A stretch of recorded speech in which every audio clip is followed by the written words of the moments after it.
Tommy Rex, and you're listening to today's Boondoggle. This is Mark Metcalf, and you are listening to today's Boondoggle with Bailey on Domain Cleveland Radio. You are listening to today's Boondoggle with Bailey on Domain Cleveland Radio. Yes, Kato Kalin listens to this all the time. Welcome to today's Boondoggle. Now, here's your host.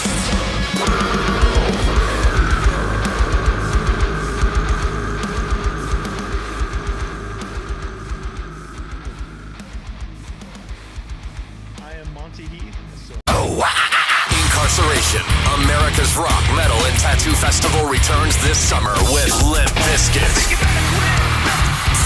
Disturbed, Bad Omens, plus Gojira, Papa Roach, A Day to Remember, Motionless in White, Ice Nine Kills, Cypress Hill, The Used, and so many more. Incarceration at the Ohio State Reformatory, July 17th to 19th. Passes on sale now at incarceration.com. What's going on, everybody? It's Bill Bailey with today's Boondoggle, and getting ready to try and calm everybody, even though we're going to be talking about the worldwide panic going on with Lane Steele. What's going on, Lane? How you doing? Hey, how you doing, buddy? Good, man. Good. I know that was may have been a lame intro, came off the top of my head, but I do that quite a bit. But usually when I have people, I've heard lamer. Okay. All right. Good. All right. I'm not at the top of the list on those, but yeah. Usually when I have people on for the first time, I like to do a quick background. So Going back when you were little Lane, do you remember what you originally wanted to be when you grew up? Oh yeah. No, I'm my story is I was a child actor. I was on like shows like The Wonder Years and Nickelodeon's, all that, and I was in a series of commercials and even in original plays that went on to be taught in schools, and I was in acting books, and I was a part of original cast of original plays. So I was doing acting in a serious way from like 6 to like 16, 10 years. Wow. As a child. And then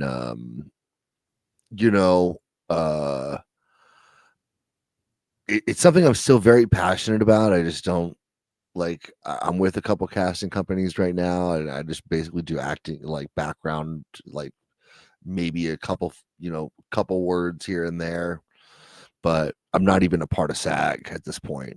When I was as a child, I was part of SAG, which is the Screen Actors Guild. So yeah, nice. But yeah, no, like that's what I wanted to be. I wanted to be like a comedic actor, like Jim Carrey. Like that's what I really wanted to be. Like I really loved, those movies, and I thought like I could entertain people. I thought I could be a stand-up comedian, and a part of that did translate to what I do now. I go on stage with this larger than life, like wrestler kind of character and yell and scream at people and be controversial in many ways. So if young Lane could see Rockstar Lane, I'm sure that he'd be happy. I had a music teacher at a very young age, and he told my mother that I was going to end up doing music, and I was really bad at playing piano, and I didn't show promise in singing either at that time. And he called it. And then before I ended up doing music seriously, I know this is crazy. This is not an uplifting thing to add to the show, but he unfortunately got murdered. And wow. Yeah, and it actually like drove me deeper into the music, because like I felt like I had to live for two at that point. And so I walked away from the acting thing around 17, and my parents saw like my talent at the time and my dedication and my passion, and I just come home every single day from school and spend hours like doing something musical, you know. And they actually let me do my senior year of high school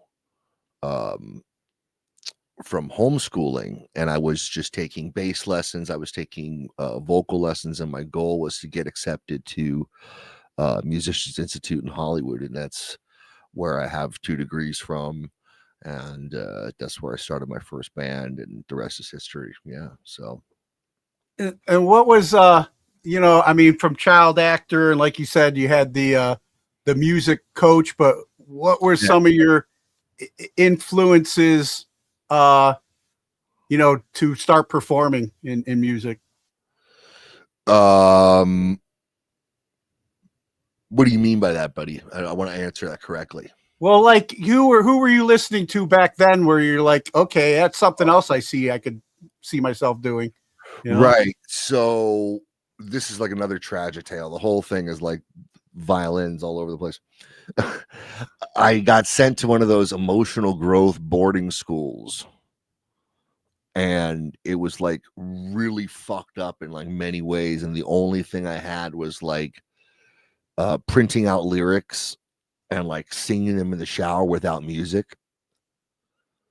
And I guess it was like Metallica, it was like Ozzy No More Tears, it was Offspring, it was, you know, stuff like that. It was Rob Zombie. And I would sing these songs from memory, and I was like, not only can I see myself doing this, it's saving my life right now. Because I'm in this emotionally and physically abusive situation. And it's like the only thing that's keeping me sane is like staying up late at night and singing these songs when no one's looking. Gotcha. And it was just really like crazy to like, because at that point I've heard stories like music saved my life. And it's like, you know, but music really did save my life. And then I fell in deep love with music at that point, in so much so that ever since that moment, I feel like my love affair with music outweighs everything else in life, and I owe it everything. Like I owe it my life. So even for years, I would put job opportunities and other things on hold because I would be like, oh, I'm doing a record, I'm going on tour, I'm doing a record, I'm going on tour, rinse and repeat. Everything revolves around music. And like now I'm married, now I have a house, now things are a little slower, and I'm just, you know, I'm making records at my pace, and you know, and I'm going on tour at my pace, and I'm just kind of doing things the way that I want to do things. And I'd rather do like headlining shows to like, you know, diehard fans who really get it than like do the 30-minute support slot for like people who I have to like sell every night. You know what I mean? Gotcha. Now, not to get into your business, but I mean, you brought it up. Was the emotional like boarding school? Was this something like that was after the murder of your music teacher? Is that what kind of influenced that? It's so strange. The first day I get in, so I went to a boot camp associated with this boarding school where they like whip you into shape before boarding school.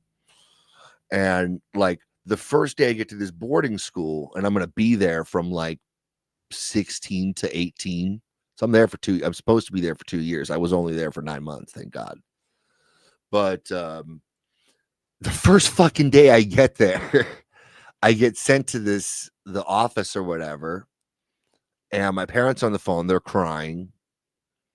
And they're telling me the story that Jan Zabel, my music teacher, got murdered. And I was like, wonderful, perfect. This is just the greatest day ever. I got sentenced to 2 years at this fucking crazy place. And now, one of the few people in the world who believed in me at this point is, stabbed and wrapped in a blanket and thrown in the ocean. So, Oh, gotcha. Yeah, I thought that was you were sent there to overcome like the depression no, of that, but you were already no, there and got the news. Man, that that's was horrible. that was a little dessert. That was a little The cherry on top. yeah. So Man, it's man, that's not to bring everybody fucking down here, but yeah, it's just like, it really was just like this crazy thing that I went through, and music just spoke to me and saved my life. And I was just like, fuck, like I have to like live for two now because he's dead and he believed in me. And a part of me wishes I still did the acting thing at some point, but I went and I dedicated myself to really learning my craft. And I think that I'm going to drop a bomb right now because I think a lot of people aren't honest enough to fucking say this shit. Like when I first started out, I sucked. Like I had to work my ass off to get good. I had to go through multiple vocal coaches. I had to go to music school. I had to make some stinker records. I had to do the whole thing, like, to get to where I am today. So I didn't wake up. I'm not one of those virtuosos. I'm not one of those, like, that's why I sucked at piano. That's why it was crazy when my piano teacher, told my mom that I was going to grow up to be a rock star. And it was just like the stupidest thing in the world because like I had no real musical talent. I had to forge everything that I have, in the weirdest way, man. but since you chased that, like you said, you're living for two and you had that extra motivation to chase this thing. Yeah. What would you say as a performer on stage Yeah. helped you as a child actor to get ready for being a performer on a rock stage? Oh, it gave me all the confidence I needed. I mean, the moment that I hit the stage as, a rock performer, I had all the confidence in the world. And I had no fucking clue what I was doing. By the way, the first time I was on stage was for a Worldwide Panic show. Worldwide Panic was my first band in high school, and then it died for a while, and I brought it back and revamped it and obviously made it what it is today. But Worldwide Panic is going to be celebrating 10 years of an active band this year. It started back up in 2016. So now it's actually the 10th year of this band being active, 12 tours, I think 11 music videos, 2 albums and an EP, and a bunch of Billboard chartings and best-selling record. And this record that we're on right now, if I'm reading the numbers correctly, I think we already broke 150,000 streams on album streams on Spotify for the record. And Nice. they should give out fucking gold records for that because the analytic is 100,000 sold is a gold record. They should have some sort of analytic for people who stream to be an IRAA certified recording artist. That's what I'll have to say. Yeah, yeah. Well, from what I understand, Spotify does a lot more taken than it does given to artists. So Yeah, I know.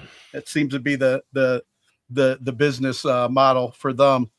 But going back to like when Worldwide Panic, then you said you started this in high school. Yeah. And you started performing out with it. What was the music scene like in your area back then?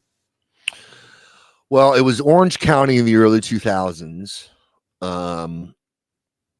And I didn't really get into the scene too much. It was more like playing in front of my friends and family.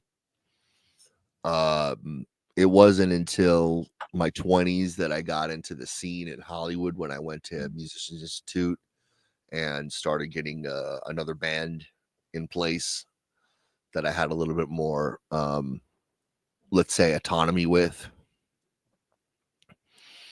And I did that band for like 10 years or 12 years. I think 12 years. I did that band, and then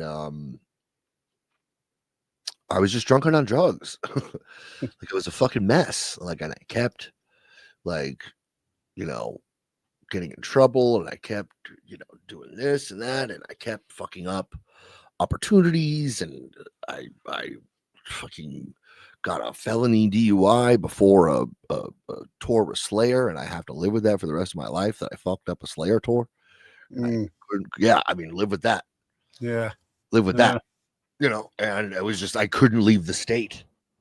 I was so fucked up, and the law wouldn't let me leave the state, and I had to not only leave the state, but I had to go to Canada.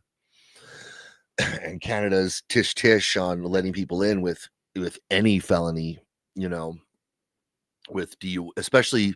I don't even think they'll let you in with a DUI, felony or not. Wow. But I flipped my car like 3 times. So it was definitely no. Not, I'm you know, myself, I'm in recovery. I just celebrated 17 years sober, but yeah, that's great. Yeah, I got 11. Awesome, man. Awesome. Yeah, so I remember like back when I used to do the concert promotions thing here in the Cleveland area. Yeah. You know, when you want to get involved in the rock and roll world, it seemed like, you know, that's part of the business model as well, but not really good business. You know, I think we're doing much better business now with a sober mind, you know, approaching it. But so what was that like? The flipping the car over, was that like your bottom in the Slayer tour? Was that, when was it that you decided? No, I had to go much deeper than that. Okay. That's for another episode. All right. Gotcha. Gotcha. No, I mean, it was just, you know, and then when I got into recovery, I hated recovery, and I still have gripes with recovery. And like, I even got like kind of like a new sponsor, and we were like working through the steps, and I was like, you know what, this isn't for me. Like, I was just like, I thought it would bring me some sort of like clarity, and it was just extra work on my plate, and he wanted it done in diagrams and all this other shit. And I was just like, you know what, this isn't for me. I got 11 years not touching a drink or doing cocaine. I'm good. Gotcha. Yeah, I mean, I've during my journey, I've fired a few sponsors myself. I think I got a good one today, but and he's out there in LA. Actually, we do Zoom and stuff. You know, that's funny. Studies and stuff. Yeah, but so going back to high school, I'm always curious about inspirations for the name Worldwide Panic. Like what? Other than the obvious, and we seem to be living, you know, in it now, but what was the inspiration for you to pick that name back then? So like, it was like 2002, maybe. So like, the world was so still entrenched in like that. Yeah, not long after 9/11 then. Right. So it was just like,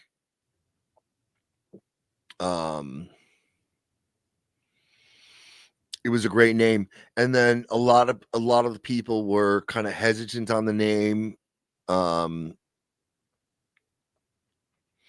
Later on, when I resurrected the band in 16, a lot of people were talking shit about the name because of, you know, widespread panic. And I was like, oh, okay, like whatever, dude. Like, you know, that band sucks, dude. Like, you know, fucking jam band music fucking sucks, dude. Whatever, dude. Like, who gives a shit? Like, you know, but I've always loved that band name. And when I did clean up my act and get sober, and I wanted to start a band again, I didn't really have to do much thinking. I was like, time to revamp Worldwide Panic, and I took it into like industrial hard rock metal direction, which we live in today, which is what it is. So it was kind of like a bar band, kind of like crowbar-y, obituary, kind of sludgy, kind of very American, almost BLS at times type band, to kind of this Rob Zombie, Disturbed, Rammstein, kind of Marilyn Manson at times, even, just kind of real big over the top production thing, Yeah. Now, bringing it back to current days, Yeah. your latest single, "The Greatest Villain the World Has Ever Seen." Yes, sir. Let's talk about the inspiration behind that song, or the message in it. Sure. So it's the album. It's the title track of the album, "The Greatest Villain the World Has Ever Seen," and the album is kind of just like, I felt like a lot of people wanted me to respond to a lot of the hate and vitriol that they have towards me, and I was just like, I'm above this. Like, I don't live in the comment section. I don't respond to nastiness. I don't do any of that shit anymore. I live a very nice, calm life with my dogs and my house over here and my wife, and we're very chill. We don't even live a very rock and roll lifestyle, to be honest with you. And I'm chill with that, man. Like, if someone's upset with them, if someone has enough time to write shit about me or talk shit about me, they're obviously not happy with themselves. Yeah, it's usually projection. So, it's just like, I felt like I had to write a long form statement in response to a lot of people's bullshit. And I was just like, you know what? If everybody thinks I'm such a bad guy, then I'm going to be like the fucking greatest bad guy ever. Like, what? Like, what? What? Like, what? I'll be the greatest villain the world has ever seen. Fuck you. And like, because if you're going to think I'm a villain anyway, there's no fucking, collage of words that I could put together that it's going to make you think I'm a fucking good guy. So fuck you, fuck your opinion, and I'll just feed into your bullshit. And here's your answer. And it's like, it's also kind of like my fuck you letter to like the industry, in a lot of ways, because like, I do feel that a lot of people know who I am, and they don't want anything from me, and that's fine. And it's like, I want to go where I'm wanted. That's a huge thing about me. It's like, and like, a lot of bands, when I tour with them, like, they're like, oh, this is the guy who likes phone calls. Yeah, I'm the guy who likes phone calls. I want to fucking get on the phone and figure out, if we can't have a civil 30-minute, 20-minute conversation, and we're going to spend a month together on the road, then how do I know you're not going to act up day 3 when we're out there? I want to feel comfortable with everything. I want to feel wanted with everything. I feel like I'm at a point in my career. I've been doing this 23 years at this point, this whole music game. Like, I feel at this point, it's what I want to do. It's limited engagements. We're that select flavor. We're not around all the time. We only tour a couple times a year. And that's it. Like, if you want to come see us, and, most likely it'll be a headlining show. and we'll give you, an hour plus of music, and we'll stack it with great brands, and we'll put on a great show for you. But it's just I don't go anywhere I'm not wanted, man. And I feel like with The Greatest Villain, you know, there was a lot of things that I addressed in there, and I feel like it was a very cathartic experience for me. And my wife was like, "Are you gonna hold on to any of this stuff? Because you're talking about some like pretty like serious stuff." And I said, "No, I feel like when we received the master for the record and everything, I said, no, I actually feel like a huge, huge weight lifted off my shoulder, and it's just like, Yeah. just like, just like, it's just like acting, when you um have to sing that song, you get into the part, Hmm. you don't have to bring it home with you, Exactly. you know. It's like journaling, you got it all out, you're purging it. Now it's to make you healthier, right? Not Right. going to hold on to that and let it be like a cancer inside you. Exactly. Now, so is that like kind of like not just the title track, but is the whole album theme kind of you doing that?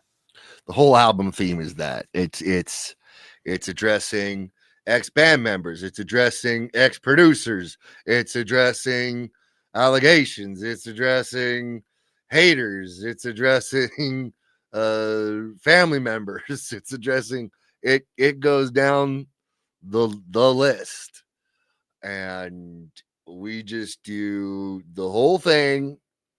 And if you're smart, you read the lyrics, it'll just answer all your questions to your little hater bullshit. And like that's what I have to say. I don't Well, tell have me. I don't have a Facebook post to make about it. I'm not gonna live in the comment section about it. I'm gonna make a record about it. There you go. Now, tell me a little bit about one of the tracks that caught my attention, "Pictures of Ghosts." Oh, cool. Yeah, thanks for asking me about that. Pictures of Ghosts, man. What a cool fucking title. Um the song is about in my previous I've just kind of moved, not just we've kind of moved in here the past 9 months, so we're still like nesting, but like in my old studios, in my multiple old residences, I would have my press pictures on the wall from when I was 18 until now. And um I had this experience where in Worldwide Panic, we got quite familiar with a lineup, and they didn't do a lot of writing, they didn't do a lot of contributing, but they were like doing a lot of tours. So people got familiar with the faces, and the idea is that it's this all for one, Ace Frehley didn't fucking play a lot of the Kiss fucking riffs, man. I hate to break it to you. And then like Anton Fig, if any Kiss fans knows this, had to step in for Peter Criss a ton of times because he couldn't fucking handle studio sessions with Bob Ezrin. So anyway, um, yeah. So things deteriorated with them in specific, and I got home from a tour, and I saw these pictures of these cocksuckers on my fucking wall, and I just started punching the pictures. I still have the pictures. I reframed them and I just put glass on them. So I wrote this song, Pictures of Ghosts, because it was like looking at these people that were like your family almost, and you trusted them with your life, physically, mentally, emotionally. And then the next day, they're ghosts, It's like you never even knew each other. Wow. And, you know, it just inspired this song. And, you know, I wanted to make it really epic. I wanted to be very different than the rest of the tracks on the record. I wanted to have the outro really sticks with you, and it's like this droney kind of in your face, like we're gonna um send this message into your head. It's like, and it's very epic, and it has big backup vocals, and it's this great big arrangement, and it's very, very, very, very, very um industrial. Um and It's a great track. I got to work on it with this guy Angel Nightmare, who I did Party All the Time with on the record as well. So we were able to team up on 2 tracks on that record, which was Party All the Time and Pictures of Ghost. And he's an amazing keyboardist, and we're actually doing a dark wave project called Steele, my namesake. And I performed this act all over town at this point, and it's a lot of people like it, and it gives me a lot of freedom and autonomy to perform something completely different than Worldwide Panic. And as you can tell, this guy is very gifted when it comes to the keyboard stuff, so you can imagine that the shows are synth soaked with the Steel stuff. So shout out to Angel. And yeah, Pictures of Ghost. It's my wife's favorite track on the record. It's hers. Nice. Yeah. Nice. Good taste. And then, you know, me being retired Navy, this one stuck out to me, of course, too. Sinking Ship. Sinking Ship. Okay, so it's a metaphor. It's not physical. But there's a track that you should listen to called Shrapnel off our last record, which goes out to veterans like yourself. And that was dedicated to our first guitar player back in 2016, my best friend, my best man at my wedding, who's an Afghan war vet. And just the stories that he told me inspired this song called Shrapnel. But Sinking Ship is about like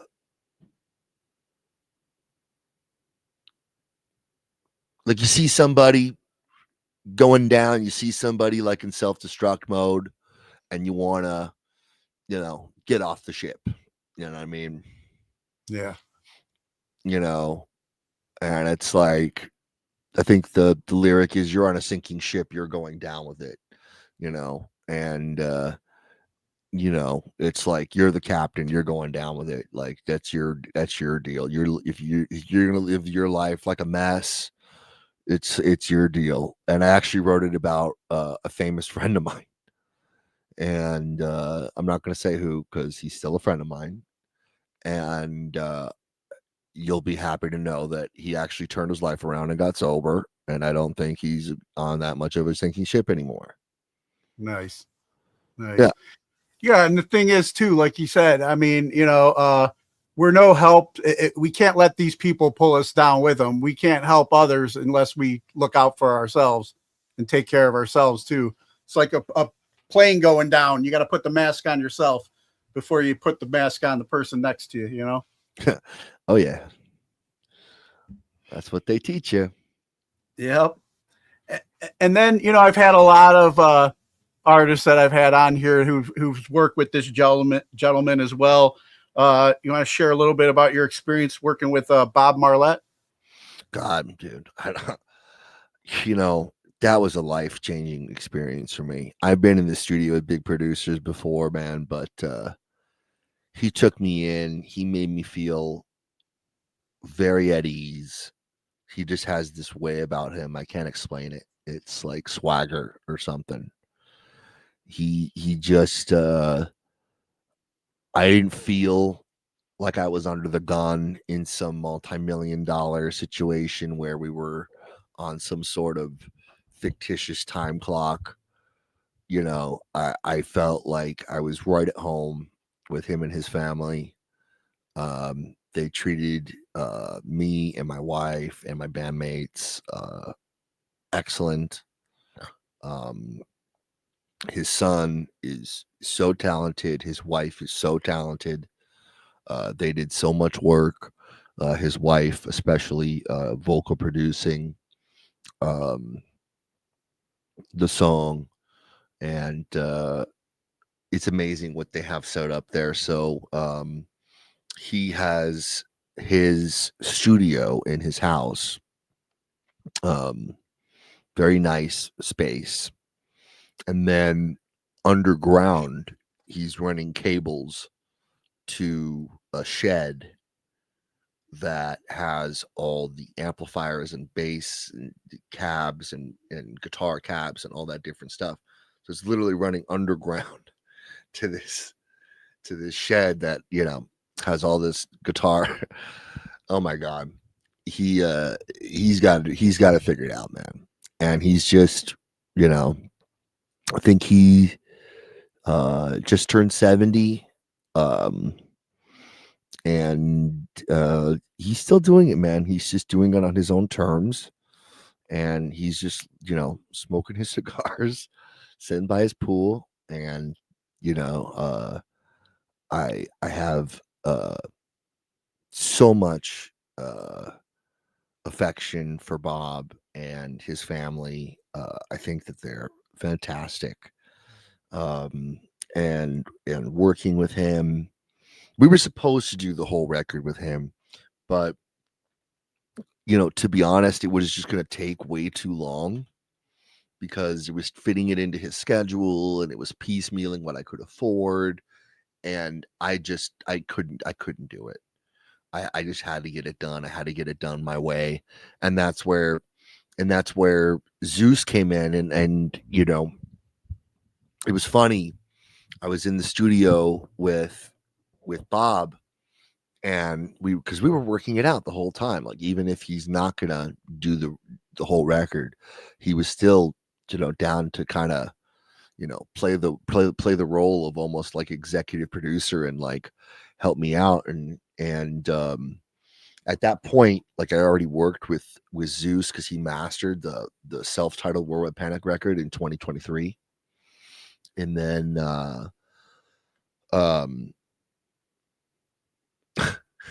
the conversation goes a little something like this. I was like, "Hey Bob, so you can't do the rest of the record. Who else besides Zeus do you want to work on it? Because he's just so expensive and he's so busy, and he's not so he's whatever." This is where my mind was. And then he's like, "It's funny that you say that, because the first person that comes to mind is Zeus, because they worked on multiple Rob Zombie records together.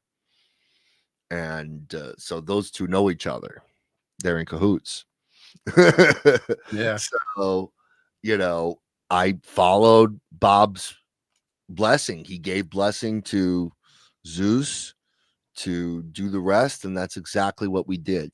And Bob mixed The Greatest Film the World Has Ever Seen, the title track, and we did that with Bob, and we did Break Me Down with Bob. So we did 2 tracks, 2 out of 10 with Bob. As a matter of fact, I believe we did 3. It might have been The Enemy as well, the song called The Enemy. That might have had a little bit of Bob production on there, but there was a lot of after production from me and my partner at the time. But love Bob Marlette. And thank you for asking me about that. He's such a stand-up gentleman, and Zeus is such a rad dude and came in and did so much work. And another unsung hero was my production partner at that time, Troy Powell in Wisconsin from Unintended Studios. He does a lot of work with this band called Casket Robbery, if you ever heard of them. But yeah, really cool, like groovy death metal band, kind of like if Devil Driver had a female and it was more death metal. Gotcha. Yeah. Very cool. Very cool. But yeah, and getting connected with Zeus, he's got a great resume as well. Yeah. I know he's working with my dudes in Hatebreed and stuff quite a bit. He's a ball buster, dude. He likes to fuck around, man. He says shit like, "Oh, I'll put the word into that guy for you," and I'm like, "Oh, would you?" And he's like, "Bro, I'm joking. Like, chill out, dude. Like, shut up." He got balls, dude. He's cool, dude. Yeah. I texted him the other day because I was at Walmart and I saw the new Rob Zombie record, and I was like, "Hey, dude, I'm just, it's cool to be at Walmart and actually see your shit." Nice. Yeah. Now, I forget when's the release date for the full album? Oh, the album's been out for like 50 days. Okay. I thought it was around this time frame, but okay. Wasn't sure. We were Friday the 13th of April. Okay. All right. For some reason, I thought it was coming out next month or whatever, but no, Friday the 13th of March. Excuse me. March. Okay. All right. 3/13/26. So the album's been out. The album's got a lot of spins, as I told you. It's got a lot of reviews. We're doing as much as we can with a lot of different people working on the team. I think everybody's doing great. And it's just we're working really hard to push the record as much as possible without the band being on tour, which is a little difficult. But the band did 2 tours to pre-promote this record. We did the Survival of the Sickest tour. We did the Continuum tour, all playing material off of this record and pre-promoting this record and selling pre-sales for this record. So we definitely did. We definitely did a lot. Yeah, that's what I was going to ask. I mean, there's right now there's nothing on the horizon to get you guys back out on the road to support this. It's a rough year. I think a lot of people are having trouble figuring out, especially with fuel prices and everything. Just figuring out is one thing with fuel prices, with rental situations, with what the crew is going to look like, because with people getting older, you can't just pile in a van and just live in a van, right? You have to get hotel rooms at some point. So the budget goes up a little bit, and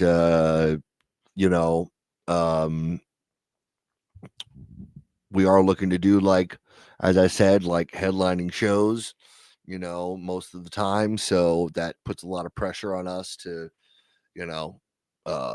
perform and get rest and do all that. So anyways, I don't know, man. I wish I had better news with the touring thing. I love touring. It used to be a huge part of my life, and now, like, I'm in control of the beast, and like I do it when I want to.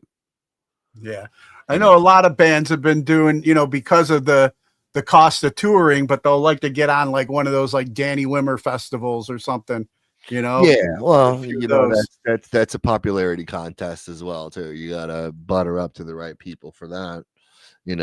That's not just free for all. Gotcha. There's gatekeepers for all that stuff. Yeah, there seems to be quite a few out there, even in the world of podcasting. I don't get it, but it is what it is. Absolutely. And then with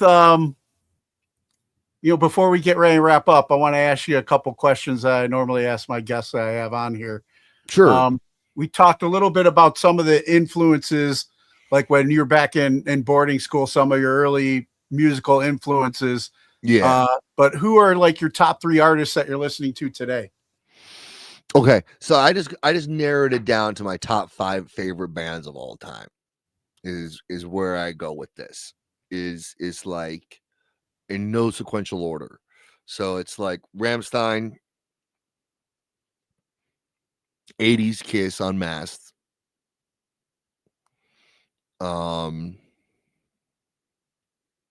Manson,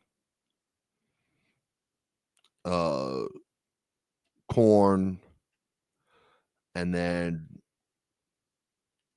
maybe for the odd choice, Strapping Young Lad and Devin Townsend. Nice. Yeah, I like that. So that's just kind of where I go. I listen to a lot of Howard Stern. I listen to a lot of podcasts. I listen to a lot of talk. Just because I go around and do stuff during the day and I just want one thing in, and all that good stuff. Yeah, I'm kind of the same way. I don't really hit music up as much when I'm driving anymore. It's usually a podcast or something just to give me ideas or something as well, or some inspiration out there. And then what class do you feel should be mandatory before graduating high school today? I'm sorry? What class do you feel should be mandatory for kids before they graduate high school today? I see.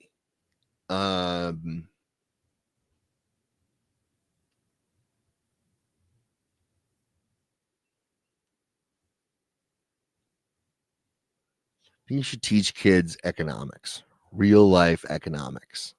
And I know that econ is like a more of a college thing, but you should make that more of a high school thing and teach kids about making budgets and the dangers of credit debt and real life skills that you should learn, and 401k plans, retirement plan, all this stuff,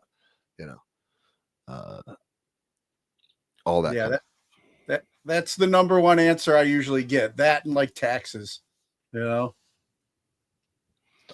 then go ahead. That's part of it. Yeah. I mean, but yeah, that's like the number one. Everybody says it. It's almost like by design. They'll teach you how to acquire debt, but not how to budget and get rid of debt, Right. And then who are 3 people who've inspired you and you can credit for making you the person you are today?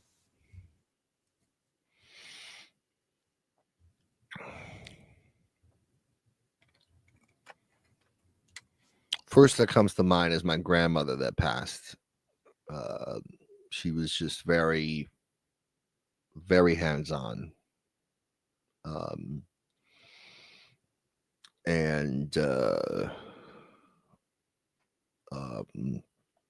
She might have not understood the rock and roll thing, but she appreciated I was doing it.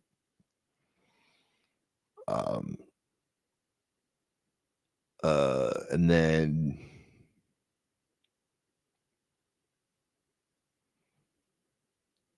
as much as me and my dad don't, see eye to eye a lot, probably my dad, because he has been there in really weird times. And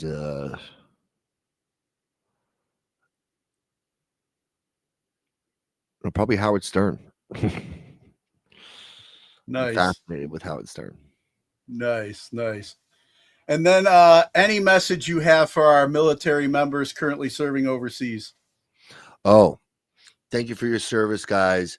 Be safe. Get home safe. We love you. Thank you for your service. And hope you guys get home for the holidays. Thank you so much. Awesome. And then before I get ready and let you go, well, first of all, when anybody listening to this that may be new hearing about Worldwide Panic and want to check you guys out and support you guys, where would you send them? Everything is at worldwidepanicband.com. Everything. To get to our socials, you can go there. To buy the album, you can go there. To stream, you can go there. To watch the music videos, you can go there. Everything is just conveniently just there for you guys at worldwidepanicband.com. Nice. And then one last favor before I let you go. You mind cutting a promo ID for the show? Just introduce yourself, and you're listening to today's Boondoggle. Sure. Hey, everybody, this is Lane Steele, and you're listening to today's Boondoggle. Awesome.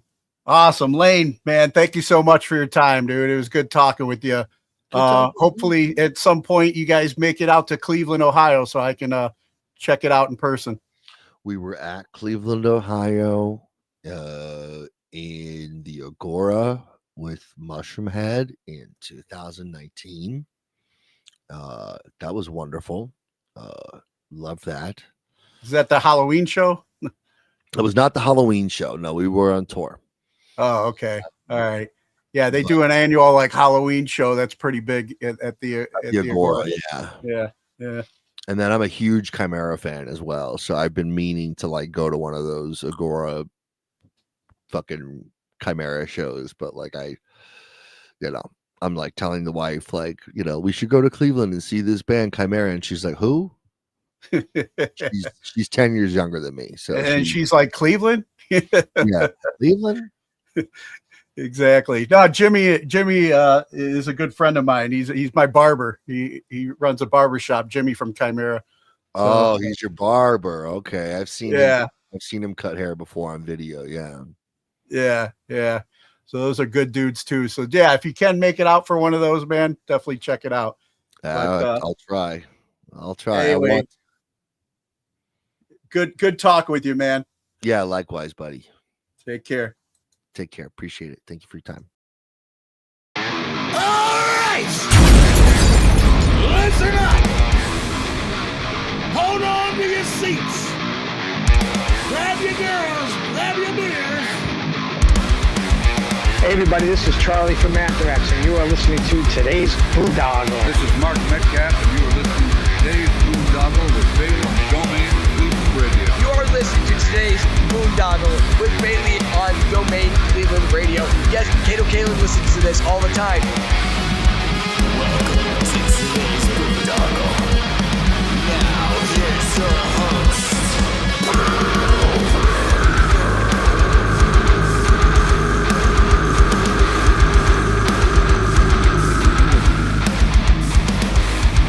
I am Monty Heath, so one Heath, and you are listening to today's Boondoggle. Hey, what's up? It's John from Skillet, and you are listening to today's Boondoggle on Domain Cleveland Radio.